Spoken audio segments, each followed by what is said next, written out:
सर्वप्रथम सर्वांना जय शिवराय। मित्रांनो, महाराष्ट्रातल्या जवळपास सर्वच जिल्ह्यांमध्ये मोसमी वारे हे आपला प्रभाव टाकत आहेत। चांगल्या पद्धतीनं महाराष्ट्रामध्ये अनेक भागांमध्ये पाऊसही होत आहे। बीड, धाराशिव, सोलापूर, सांगली, अहिल्यानगरसह लातूरमध्ये मात्र पावसाची कमतरता पाहायला मिळते। अनेक ठिकाणी सुरूही झालाय पाण्याच्या थेंबाची जाडी तिथे बारीक राहिली। परिस्थिती आज 25 जूनला, 26 जूनला, 27 पासून पुढे कशी असणार आहे या संदर्भात हा व्हिडिओमध्ये आपण विश्लेषण करणार आहोत। सर्वप्रथम सगळ्यांना पेरणी संदर्भात आपण वारंवार सांगितल्याप्रमाणे चांगली ओल झाल्याशिवाय पेरणी करू नका। तर अनेक ठिकाणी एवढा पाऊस चाललाय की तिथे पेरणी सुद्धा करू देत नाही। तो म्हणजे विदर्भाचा हा भाग आहे, खानदेशचा भाग आहे।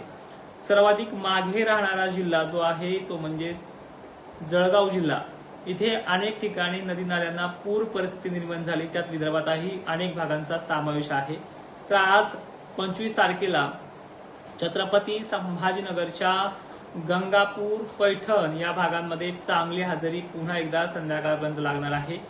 परभणी जिल्ह्याची जवळपास आज व्याप्ती पूर्ण होऊन जाईल। परभणीमध्ये अनेक ठिकाणी दुपारनंतर तर काही ठिकाणी संध्याकाळपर्यंत हा पाऊस दाखल होणार आहे।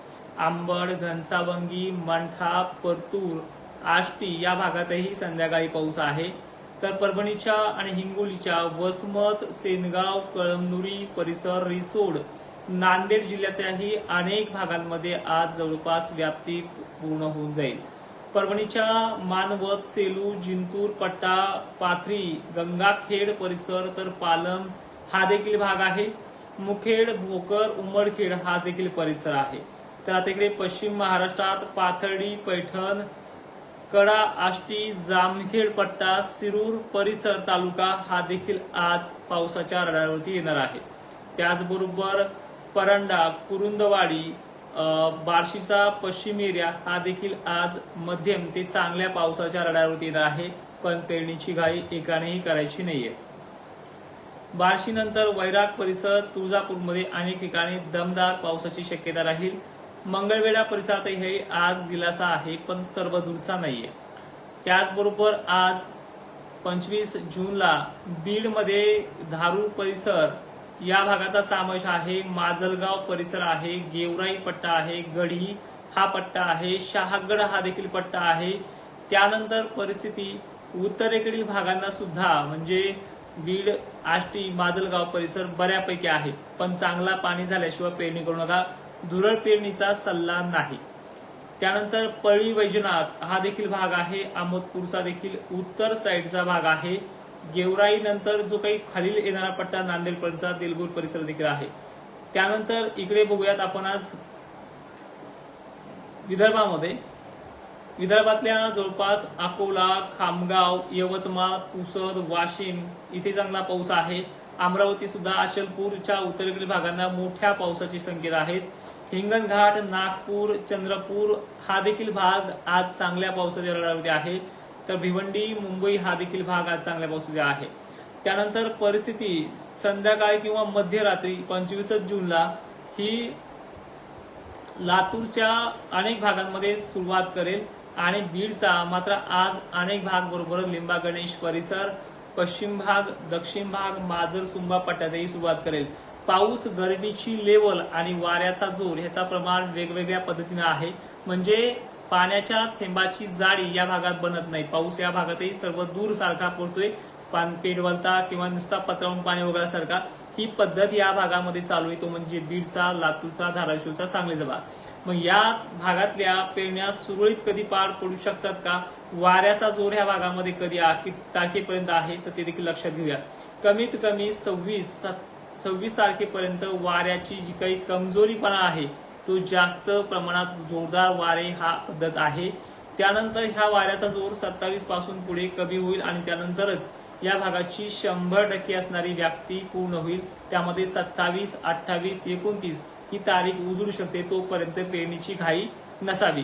यामध्ये सोलापूरला थोडा दिलासा दक्षिण भागांमध्ये आहे। त्यानंतर परिस्थिती या भागाची चांगली सुधारून जाईल। पावसाचं जे काही प्रमाण आहे, ज्या भागांना जास्त पाणी झाला यंदा पेरणीला थोडा आणखीन उशीर लागणार आहे. म्हणजे काही ठिकाणी पाऊस कमी पडून सुद्धा पेरण्या लांबतील आणि काही ठिकाणी पाऊस जास्त पडूनही पेरण्या लागतील. तो भाग म्हणजे विदर्भाचा असणार आहे. त्यानंतर सांगलीसाठी सुरुवात योग्यरित्या होईल अशी तारीख सध्या 2 दिवस नाहीये. म्हणजे 25ही नाहीये आणि 27 नाहीये. तर 26ला नाहीये, 27 आहे. 27ला संध्याकाळनंतर सांगलीचा जो काही सातारा परिसर, कोल्हापूर परिसर, निपाणी, बेळगाव सह कर्नाटकचा परिसर आहे. त्यामुळे या भागामधला हा जो काही येणारा कर्नाटक मार्गे येणारा पाऊस आहे तो विजयपुरा, मंगळवेढा, सांगलीच्या भागात आहे. पण या भागात वाऱ्याचा जोर जास्त असल्यामुळे पेरणीचा निर्णय तडकाफडकी घेऊ नका अशी परिस्थिती उद्भवलेली आहे. तर विदर्भाला मात्र पुढील 2 ते 3 दिवस आणखीन अतिवृष्टीचा इशारा हा विदर्भाच्या काही भागांना कायम असेल. विदर्भाबरोबरच पूर्व विदर्भाला मात्र मुसळधार ते अतिमुसळधारेची जी काही पद्धत आहे ती कायम असेल. खानदेशमध्ये सुद्धा राहिलेल्या गावांना आज काही प्रमाणात 2 दिवसात अनेक ठिकाणी घेईल. त्याचबरोबर नाशिक जिल्ह्यामध्ये हे दरवर्षी घडणारी कंडिशन आहे. 5 ते 6 जिल्ह्यांना, त्यामध्ये नाशिकचा समावेश असतो, धुळ्याचा समावेश असतो, अहिल्यानगरचा तर असतो. त्याचबरोबर पंढरपूर आणि सांगली, सोलापूर, बीड बरोबरच लातूरला यांना पाऊस बारीक पडणं किंवा मध्यम पडणं हे नवीन नाही. यामध्ये वारंवार होणाऱ्या शेड्यूलनुसार, दरवर्षीच्या रेकॉर्डनुसार या भागामध्ये इतर भागाच्या तुलनेमध्ये नेहमी पाऊस 4-5 दिवस मागे पुढे करत राहतो. पण हा भाग वंचित राहणार नाहीये. आज बऱ्याच ठिकाणी 25 तारखेला या भागातही अनेक ठिकाणी पेरणीयोग्य पावसाची मजल आहे, कमी नाही. पण आज पाऊस जर चांगला वाहुनी पडला किंवा चांदणभरी पडला तरच पेरणीचा निर्णय घ्या. पेरणीवरती पावसावरती पेरणीचा निर्णय घेऊ नका. हे आपल्या प्रत्येक व्हिडिओमध्ये तुम्हाला सांगितलेलं आहे. मग या भागाची 100% व्याप्ती कधी होऊ शकते पूर्ण हे देखील पाहूयात. लातूरची, सोलापूरची आणि बीडची एकही गाव न सुटणारी व्याप्ती जी आहे ती 28च्या संध्याकाळपर्यंत किंवा दुपारपर्यंत पूर्ण होईल. पंढरपूर, बार्शी, सोलापूर या भागाची ही व्याप्ती 28 तारखेला संध्याकाळी पूर्ण होईल. त्याचबरोबर नांदेडच्याही एकही गाव न सुटणारी व्याप्ती ही संध्याकाळपर्यंत पूर्ण होईल. अशी कंडिशन 3 दिवसानंतर आहे. आजही 25 तारखेला तिथे पेरणीयोग्य पाणी आहे, असं नाही की नाही, तिथे सुद्धा आजही आहे. पण इथे पडणाऱ्या, आज पाऊस पडलाय आजूबाजूच्या गावाला, लगेच दुसरं गाव घाई गडबड करू नये म्हणून हा सल्ला आहे. सगळ्यात महत्वाचं म्हणजे आल निनोची तीव्रता जी आहे ती वाढलेली नाही. उलट IMDचा कालचा TV9चा रिपोर्ट आहे ती खूप कमी आहे, कसर भरून निघणार आहे. आणि या महिन्याच्या शेवटच्या तारखेपर्यंत महाराष्ट्राच्या सर्व पेरण्या होऊन जातील अशी परिस्थिती आहे.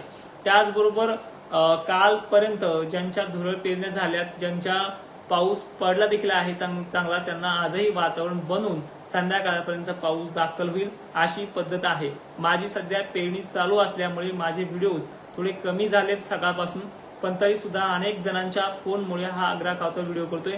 आज संध्याकाळी ऍप्लिकेशनचा लाईव्ह सुद्धा असणार आहे आणि विषय तुम्हाला मी सरळ सांगितलेला आहे की पावसाची जी काही कंडिशन आहे ती खूप चांगल्या पद्धतीची आहे. फक्त आपल्या काही भागामध्ये नाही पडल्यामुळे तुमचं टेन्शन वाढतंय. तर हे टेन्शन बिलकुल सोडून द्या, काळजी करू नका आणि घाई करू नका. तर पुन्हा एकदा सांगतोय, आज 25 तारखेची व्याप्ती कोणाला वाढणार आहे ते देखील. आज संभाजीनगरच्या, अहिल्यानगरच्या भागांमध्ये व्याप्ती वाढणार आहे. बीडमध्ये सुद्धा आज चांगली व्याप्ती वाढणार आहे. परभणीची व्याप्ती 100% पूर्ण ही आजच होईल. नांदेडची सुद्धा व्याप्ती पूर्ण होईल आणि लातूरच्या देखील अनेक भागांची व्याप्ती आज पूर्ण होणार आहे. हिंगोलीसह वाशिमची व्याप्ती आज वाढणार आहे. चंद्रपूर जिल्ह्याचीही राहिल्या गावांना चांगली मुसळधार पावसाने हजेरी लागणार आहे. अकोल्याचा, अमरावतीचा नंबर देखील याच्यामध्ये आहे. फक्त बीड जिल्ह्याची व्याप्ती काही प्रमाणात कमी आहे, ती सुद्धा 2 दिवसामध्ये भरून निघेल. पेरणीची घाई करू नका, काळजी करू नका. मान्सून खराब नाही, मान्सून उलट चांगला आहे. जवळपास पुढील 10 ते 12 दिवस आणखीन तारखा वाढणार आहे. म्हणजे पाऊस न उघडण्याच्या तारखा आहे. पुढे पाऊस वाढत जाईल अशी परिस्थिती आहे. जय शिवराय, धन्यवाद. जयदीप ठोंबरे सर, आजही पाणी आपल्या भागातच असणार आहे.